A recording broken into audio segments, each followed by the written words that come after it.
வணக்கம். இன்றைய தினம் நான் உங்களோடு பேச இருக்கும் விடயம் ஆம், காதல் உறவுகள்.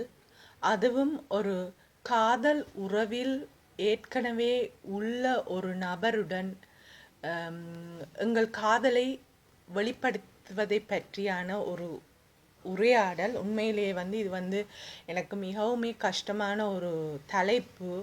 ஆனால் இதை பேச வேண்டிய அவசியம் ஒன்று இருக்கின்றது. ஏனென்று சொன்னால் எனது மூதாதையர் அவர்கள்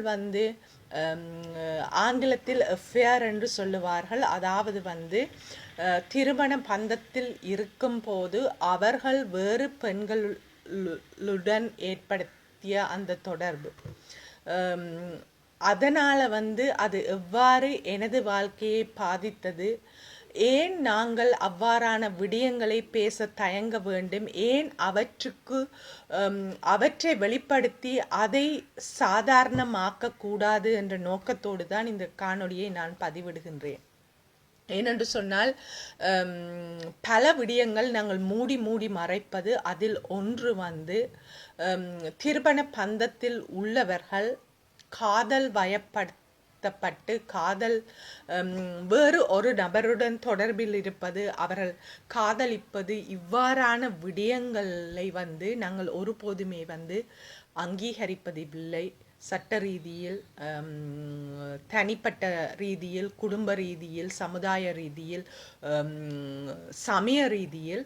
ஆகவே இவ்வாறாது நடக்கும் போது அவை நடக்கவில்லை என்று ஒரு போலியான ஒரு கற்பனையில் நாங்கள் அதை பாராமுகமாக அதை விட்டு வெளியேறி கொண்டிருக்கின்றோம். அல்லது அந்த நபரை மிகவும் கொச்சப்படுத்துகிறோம். அவ்வாறு கொச்சப்படுத்தப்படும் நபர் பெரும்பாலான வேளைகளில் பெண்களாகத்தான் இருக்கின்றார்கள்.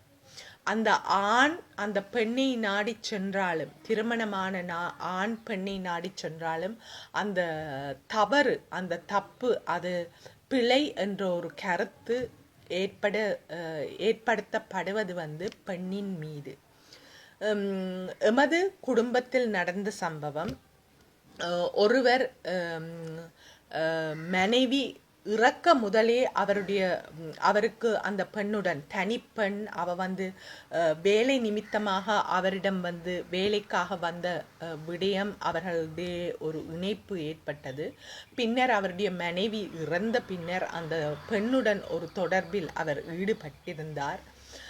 அதை யாவரும் அறிந்திருந்த போதிலும் அந்த பெண்ணை மிகவும் மிகவும் கேவலப்படுத்தினர் நமது குடும்பத்தினர். அந்த சாபம் உண்மையிலே நம்மளை ஆட்டி படைத்து கொண்டிருக்கின்றது.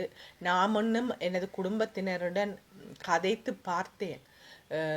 அவர் மனைவியை இழந்த பிறகு அந்த உறவில் ஈடுபட்டிருந்தார். அத்துடன் அந்த பெண்ணின் மீது பழி போடுவது எந்த விதத்திலும் நியாயமற்ற ஒரு விடயம் என்று. ஆனால் குடும்பத்தினரை பொறுத்தவரையில் நாங்கள் கௌரவமான குடும்பம், அந்த பெண் எங்களுடைய குடும்பத்துக்குள் வந்தது ஒரு தப்பான விடயம் என்று சொல்லி அவர்களால் அதை ஏற்க முடியாத ஒரு நிலைமை. அடுத்த நபர் அவர் வெளியூரில் வேலை செய்த ஒரு நபர். அவ்வாறு அவர் வேலை செய்த நேரத்தில் அவருக்கும் பெண்ணுடன் ஸ்பெஷலி செக்ரட்டரி அவருடைய ஒரு உறவு ஏற்பட்டது. இதுவும் மிகவுமே பலவிதமான பாதிப்புகளை எனக்கு ஒரு குழந்தையாக, ஒரு சிறு 14 வயதில் நான் இந்த உறவை பற்றி அறிந்து கொண்டேன்.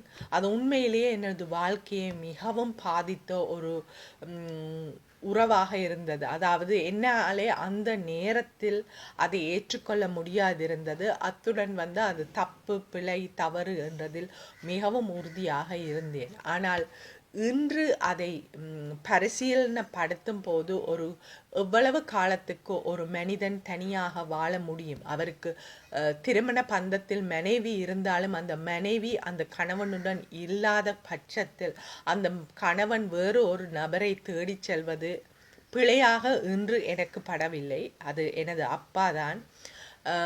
ஆகவே நிறைய மன்னிப்பு, இரக்கம், எல்லாமே எனது தந்தை மீது இருக்கின்றது. அத்துடன் வந்து இதனால் எவ்வாறு குடும்ப வாழ்க்கை பாதிக்கப்பட்டது, அத்தோடு எனது சொந்த வாழ்க்கையில் அது வந்து ஆண்கள் மீது ஒரு வெறுப்பை ஏற்படுத்த வைத்தது. அதே நேரம் ஆண்கள் ஒரு பெண்ணை நாடிச் செல்வார்கள் என்ற ஒரு தப்பு கணக்கை என் மனதில் பதித்தது. என்னால் வந்து எந்த ஒரு ஆணையும் நம்ப முடியாத நிலைமைக்கு அந்த அவரது உறவு வந்து இழுத்து சென்றது. ஆனால் இன்று அதை பார்க்கும்போது அதுவும் ஏன் பிழை என்ற ஒரு நிலைக்கு நான் வந்துள்ளேன்.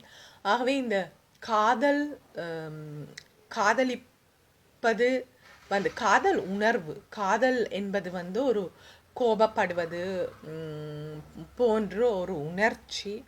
அந்த காதலை சரியான இடத்தில் நாங்கள் வெளிப்படுத்தும் போது அது ஆரோக்கியமான காதலாக வளர்ந்து விடும். ஆனால் சில சமயங்களில் வந்து அந்த காதல் வந்து பிழையான நபர்கள் மீது ஏற்படுகின்றது. திருமணமான நபர்கள் மீது ஏற்படலாம், அல்லது வந்து எமது இலட்சியம் ஒன்றாக இருக்கும், அந்த நபருடைய இலட்சியம் வேறாக இருக்கும். ஆகவே வந்து கொள்கை ரீதியில் வந்து அது ஒரு பிழையான நபராக இருக்கலாம், அல்லது வந்து எங்களுடைய எதிர்கால திட்டங்கள் அடிப்படையில் வந்து அந்த காதலை வெளிப்படுத்துவோமானால் அது வந்து பிழையாக இருக்கலாம். இவ்வாறு அந்த காதலை வெளிப்படுத்துவது வந்து பிழையாக இருந்தாலும் அந்த உணர்ச்சி வந்து மதிக்கப்பட வேண்டும், போற்றப்பட வேண்டும். அதே நேரம் வந்து இவ்வாறான சிக்கல்களில் இருக்கும் உறவுகளில், அதாவது ஒரு துணையை இழந்த நபர், ஒரு விவாகரத்தான நபர், அல்லது துணையை விட்டு வேறு ஒரு இடத்தில் வேலை செய்யும் போது, இவ்வாறான வேளைகளில் இந்த காதல் வயப்படுத்தலும், இந்த காதலினால் ஏற்படுகின்ற உறவுகளும் அதில் நாங்கள் எவ்வாறு எங்களை குற்றப்படுத்தாது அல்லது குற்றம் சுமத்தாது, அதே நேரம் வந்து அதை புரிந்து கொண்டு ஏற்றுக்கொண்டு யார் மீதும் பழி போடாது எவ்வாறு நாங்கள் ஒன்றாக பயணிக்க முடியும் என்பது மிகவும் அவசியம். என இந்த விடயம் வந்து பேச தயங்கும் விடயம், பேசாமல் இருக்கும் விடயம்.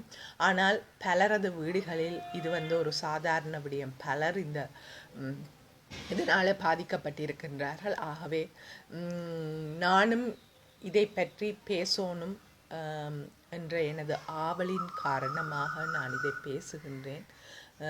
நான் தொடர்ந்து இதை எவ்வாறு இதனுடன் ஒப்புரவாகிறது, இதனூடாக எவ்வாறு பயணிப்பது என்று சொன்னால் எல்லா ஆண்களும் பிழை என்று சொல்லி ஓடி ஒளியவும் இயலாது. அதே நேரம் இவ்வாறான நிலைமைகளில் நாங்கள் எவ்வாறு முன்னோக்கி செல்லலாம் என்ற விடயங்கள் தான் நான் என்னை பரிசீலனை செய்து கொண்டிருக்கும் விடயம். ஆகவே உள்பட்டியில் ஏதாவது கருத்துக்கள் இருந்தால் தயவு செய்து பகிர்ந்து கொள்ளவும். நன்றி.